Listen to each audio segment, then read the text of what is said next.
Allô, les fidèles des mardis des trucs de rythme, en fait c'est notre 6e mardi. On revient en fait à nos musiques de 2 temps. La dernière fois j'ai parlé des 3 temps à cause des questions de Louise en fait, qui m'a posé des questions sur la mazurka et sur la polonaise. Mais en fait j'ai envie de continuer vraiment sur l'enrichissement de nos connaissances des 2 et 4 temps, parce qu'il y a plein de choses à décortiquer là-dedans qui va nous, on va dire, ça va balancer un peu nos sens rythmiques et nos rythmes, etc. Ça va danser un peu. Alors voilà, aujourd'hui, la petite surprise en fait, c'est que vers la fin de cette vidéo, on va parler un peu des musiques de fondu. Ça, c'est à cause des questions, enfin des échanges superbes avec École de danse dirigée par Anne. Je vous laisse le lien de sa page. En fait, ça vaut le coup d'y jeter un coup d'œil, c'est génial ce qu'elle fait. Et après ça, et regardez-moi bien, je crois que je vais faire une petite scandale historique. Yes, parce que voilà, on va voir tout à l'heure, il y a un truc qui se passe dans nos cours de danse, je sais pas, depuis des années, des décennies, on répète toujours la même chose et j'ai envie de pointer du doigt là-dessus. Ok, il faut peut-être arrêter ça. Ouh là là, c'est fort, hein. Ouh là là. Bon, ok, à mes risques et périls, hein, c'est pas grave. On va parler des musiques de 4 temps. Regardez, je vais vous dessiner 4 noirs, ok. Maintenant, la petite surprise, c'est que les dernières, je vais garder comme ça. La deuxième, je vais les diviser en 2 croches. La première, je garde. Alors, pour l'instant, notre musique, si je mets mon métronome à 90 battements par minute, les noirs, ça fait ça. Ça fait 1, 2, 3, 4. 1, 2, 3, 4. Ça, si je fais noir, croche, croche, noir, noir, tam, pa, pa, pa, pa, pa. Ok? Mais c'est pas ça qui m'intéresse aujourd'hui, vous allez voir le petit truc. Si je liais le noir avec cette croche-là, voilà, et que en fait, pour faciliter l'écriture, ça va être noir pointé, et ici donc je mets cette croche, et voilà, les deux dernières noirs avec une espèce d'accent là. Ça c'est... Non, ça c'est rien. C'est une liaison que je vais mettre, mais ça peut nous porter à confusion. C'est mal écrit mon croche ici. Eh bien, regardez, écoutez bien cette basse. Ça fait... Hop, ça fait ça. Pam, pa, pa, pa, pam, pa, pa, pa. Ok, j'ai pas besoin de jouer la suite. Vous avez reconnu donc dans Carmen, la Banera. On va y revenir tout à l'heure, parce que le deuxième truc que j'ai envie de vous faire découvrir, c'est que regardez ça, vous allez rigoler, ça c'est très très sympa. Hein. 4 noirs, ok, que je décortique en croche. Donc bien sûr, il y en a 8. 1, 2, 3, 4, 5, 6, 8, ok. Mais regardez, je vais tout simplement changer cette écriture en fait sans ceci. Les 3 croches, regardez, je vais les lier, 3 croches, regardez. Ça aussi, c'est 3 croches, voilà. Et je regarde les 2 derniers. Je mets un petit accent à chaque début des groupes. Voilà, groupe 3, 3, 2. Normalement, c'est 1, 2, 3, 4. 1, 2, 3, 4. Si je n'avais que des croches normales écrites comme ça fait 2, 3. Ça va bien? Ta ta ta ra ta ra ta ta ta ta ta ta ta ra ta. Ok? Si je fais ça, regarde, ça fait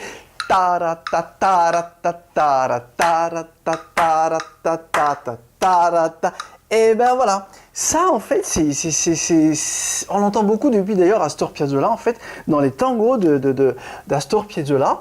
Alors on peut écrire 4-4 devant, mais en termes vraiment musical en fait, on écrit ça 3 plus 2 et on met un 8 en bas.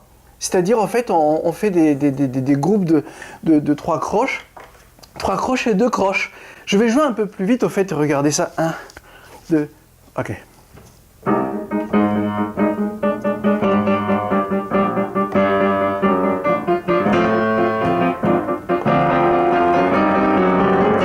1, 2, 3, 1, 2, 1, 2, 3, 1, 2, 3, 3. Ok? Et ben voilà, on tombe dans ces fameux tangos argentins. Et voilà. Donc maintenant, en fait, voilà ce qui se passe. On s'est posé la question, qu'est-ce qu'on joue au fondu? Généralement, moi, au Ballet de l'Opéra, en fait, on me demande des 4 temps assez lents. Voilà, assez lents, tout simplement. C'est révolu le temps où on me demande du 3 temps, mais c'est arrivé quand même, d'accord, avec d'autres profs. Mais alors, ce qui se passe, c'est que comme je suis un peu formaté en disant ouais, il faut faire un peu de tango pendant les fondus, maintenant je remets ça en question parce que ce qui arrive souvent en fait, c'est que je suis partagé mon esprit d'abord. Ce qui arrive, c'est que à cause des, par exemple avec Jean-Guillaume Bar, j'ai remarqué une fois, en fait, il fait ses fondus et en même temps il rajoute des frappés dedans. Ce qui fait que quand je tangote un peu là, ça marche pas. Hein. Il faut tout simplement faire une musique 4 temps lent, à la limite 1, 2, 3, 4 et 1. Ok, comme un adage.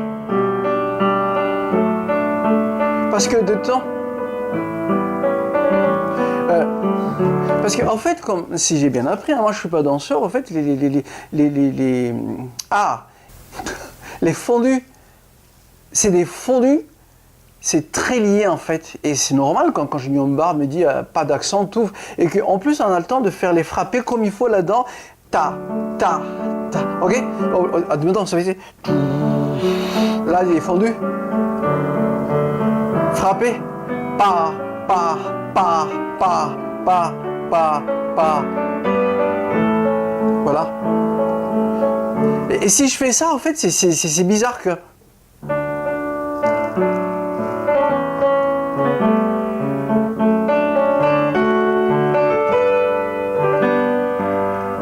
Ça c'est la banera. Et avec le tango argentin, c'est encore pire.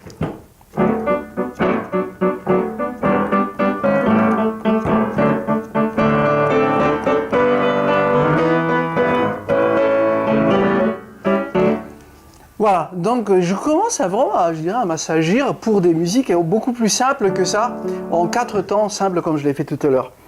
Et voilà, ce qui se passe aussi, c'est que je ne comprends pas, en fait, dans beaucoup d'écoles, quand on arrive au fondu, maestro, je voudrais un tango, s'il vous plaît. Et on nous envoie dessus, tan, ta, ra, ta.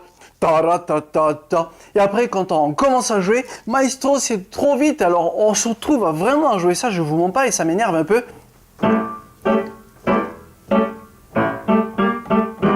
Encore là, c'est vite. Alors, s'il vous plaît, en fait, déjà, cette musique, en fait, à l'origine, elle se joue vraiment beaucoup plus vite que ça, quoi. Je vous laisse les liens sur YouTube. Deuxièmement, en fait, il y a des musicologues qui ont étudié cette musique et c'est pas n'importe qui. En fait, cette musique, au départ, c'est une marche. C'est pas un tango. Ça s'est popularisé avec le nom de tango, mais le titre, c'est la comparsite. C'est ça, la comparsite, en fait, c'est une chanson et ce n'est pas du tango du point de vue forme musicale. En fait, c'est une marche. D'ailleurs, je me demande si ça ressemble pas non plus un peu au passo doble, mais ce serait génial qu'on quitte ce truc-là parce que moi, ça me prend la tête quand on me chante ça dans la tous les cours. Voilà, bon, j'arrête un peu là parce que je suis un peu énervé. Et bien sûr, Anne, bien sûr, on peut faire en 3 temps nos fondus parce que des fois, c'est beaucoup plus. Attends, je vais faire ça. Ah oui!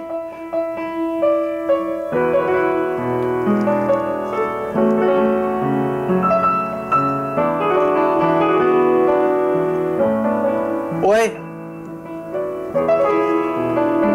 Je reste un peu en espagnolade, si je puis dire, voilà, mais on peut faire ce genre... Mais on va reparler de ces rythmes de 3 temps plus tard, en fait, parce qu'il y a beaucoup de choses là.